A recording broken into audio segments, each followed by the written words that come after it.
Okay, I have a lot of my time, when I'm not by myself, I have a lot of my time spent, the TV right there, with video games going on in the background. So, I've seen a lot of video games, let's put it that way, and I've kind of noticed, very much noticed, a theme that goes on throughout the video games that's reminding me of life. Vice versa, and I know a lot of people who get addicted to video games feel this way, and it can be a problem, and it's probably called some kind of mental disorder. But aside from all that, since I'm not addicted to video games, it's kind of easier for me to be objective and look at it from the outside, kind of thing. I see our reality being kind of like a matrix, very much like a matrix, and I think there are a lot of clues in that movie. I think that, I just did a couple videos talking about this magic cube, which is what matrix means in India, that the Indian word matrix means magic cube, and it relates back to this cube of numbers that the sum of the total going in any direction is always the same number. And they used this for agriculture in ancient times. They used it for prediction. They're using it for psychology, a lot of things, and magic, occult ritual as well. So for me, I kind of look at, and I was just talking to Barry about this, that's why it's so fresh on my mind. I look at the Matrix movie, that scene where Morpheus is walking Neo through the city, and he's kind of talking to him, and then Neo gets distracted by the woman in the red dress, who turns into Agent Smith, who has a gun pointed at his face. And it was just, Morpheus was telling him throughout that the people around you are going through the paces, they're unaware of us, they're unaware of what's really going on, they're dangerous to us because if you try to tell them what's going on, they'll turn on you and attack you and try to kill you, kind of thing.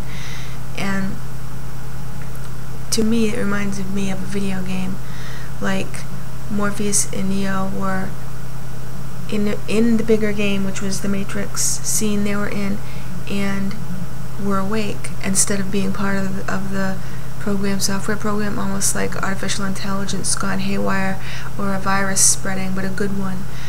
And how it was like, and Barry brought up, is Morpheus a part of the Matrix? That's a really good question. But I still was thinking, video game, how this reminds me of that, and like all these other characters are just going about their daily lives almost in a sleepwalk stupor, which I know what that feels like, because I kind of have to shut myself off sometimes when I'm not able to do what I want to do. And I imagine anyone who's in prison or anyone in the military who's out fighting, or so many other situations you can be in. You go to a job you hate, it's like you have to go kind of into automatic pilot. You kind of have to, it's like you can daydream and you can think about all the things you want to think about, but physically you're just going through the motions, kind of thing. So that I can relate to. But I think that in terms of going through life, just observing people, watching people, the vast majority seem to be in that sleepwalking state where they're not even aware that there's anything outside it, and you try to tell them and they go crazy on you, especially if you challenge any of their belief structures. They just go crazy. I mean, challenge politics, challenge religion, and see what happens. For the vast majority of people, it isn't pretty. Well, anyways, there's a video game called Silent Hill, and this is a screenshot from it. And if you notice, there's a hole in the wall, and throughout the whole game, these are the areas that the leading character can get back to his bedroom from, and he's safe when he's in his bedroom. But every time he goes through the hole, like, okay, I'm going out again, I'm going out there again, everything just kind of gets crazy, and it's like this dark, dingy nightmare world that he's having to experience. And he doesn't know why he's having to experience it. he doesn't understand why he's having to go through what he is, and he can't find anyone else who isn't a zombie or a mutant trying to kill him. Very rarely does he come across somebody who is normal and he can relate to, and when he does, they usually get killed. So, take any video game. There's usually a checkpoint, which is what this hole is. It leads to a checkpoint, which is a point in the game where, okay, I can relax now. No one's trying to kill me. I don't have to find my way out of anywhere. But isn't that the general theme in video games? Someone's trying to kill you, and you either have to kill them or escape.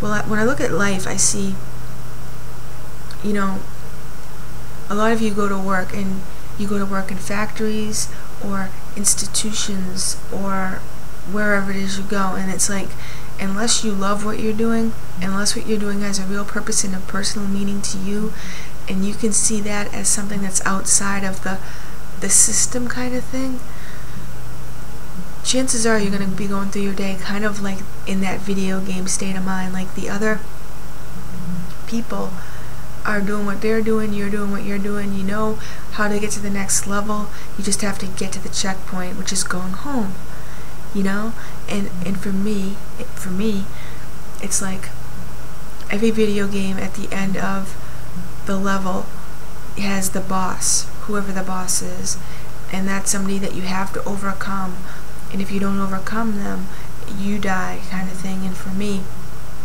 I can kind of relate to that, because I kind of feel like I have someone always telling me what to do. I have someone who's always just kind of, the boss. So you go to work, you have the boss. In life, whatever your situation, you have someone telling you what to do, what you're expected to do, what not to do, kind of thing.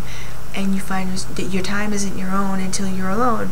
We all go through this, and I think that, again, if you're in prison or in the military, it is so much worse, because when then are you really ever alone, and can you ever really think outside of any box? You're fully in a box when you're in prison or in the military, and I'm not disrespecting anyone in saying that. I'm just kind of correlating it to all this. But in essence, what I found is that it seems like we're waking up. Some of us are waking up to the reality outside the matrix, outside the number cube, outside the video game, outside the software program. And as we wake up and the program recognizes we're waking up and that a couple of people within the game are awake, it does everything it can to try and fix the computer glitch, the software glitch. It tries to fix it so that you can't get out. And I think that's what's going on with us. I think the trolling, the hacking, the interfering, and everything else that goes along with it is like the programmers trying to send their techs in to fix the glitches. We're the glitches. They're trying to get us back into the program, back into the belief structures, back into line. And if we can't be brought back into line, then they're going to, I don't know enough about computers to even go further with this, but they're going to do something to get us out of the game, but still firmly within there. Like they'll recycle our character, kind of thing. So in the game, you can die over and over and over again and keep coming back, kind of thing. You're still in the game. I don't want to see this as a game. To me, it's not a game, but I know that there are those who do see it as a game, and since they seem to be in control of our reality, I want to know the game so I can find the hole in the wall to get out of it. Aside from, you go to work and then you go home and that's your checkpoint, that's your hole in the wall temporarily, I want to go home permanently, and I want to find my way through that hole.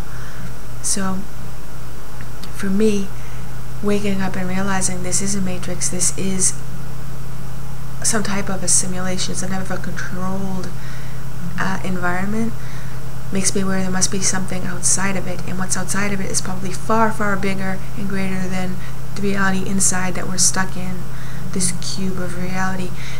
The movie Dark City illustrates it pretty well. So does The Truman Show.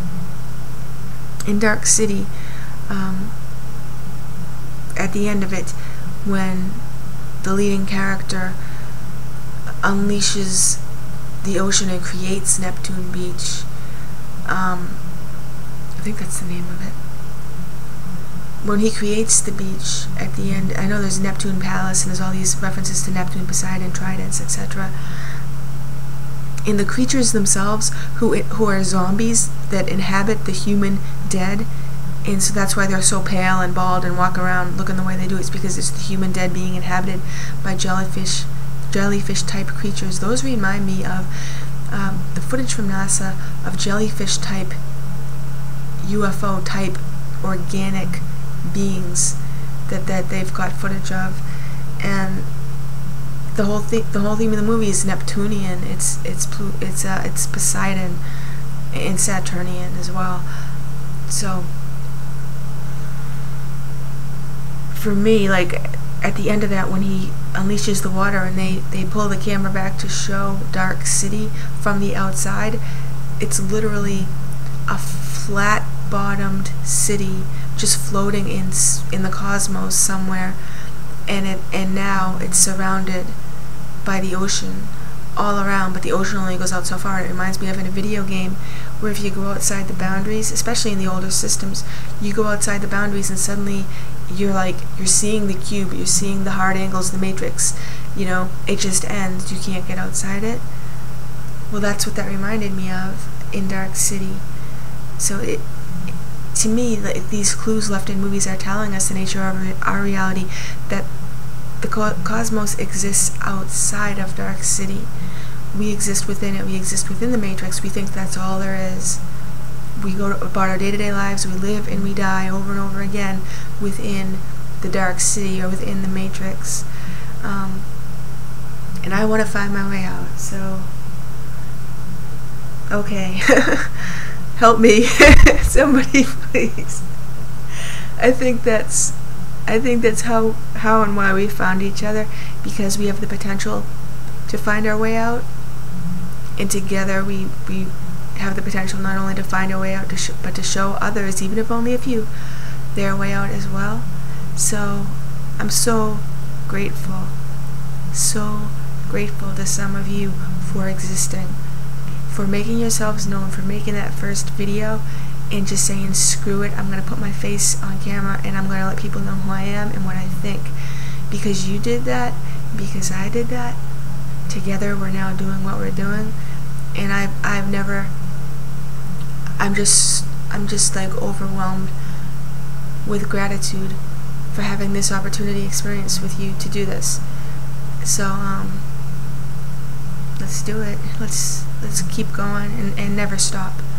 I do feel like there is some kind of a timeline.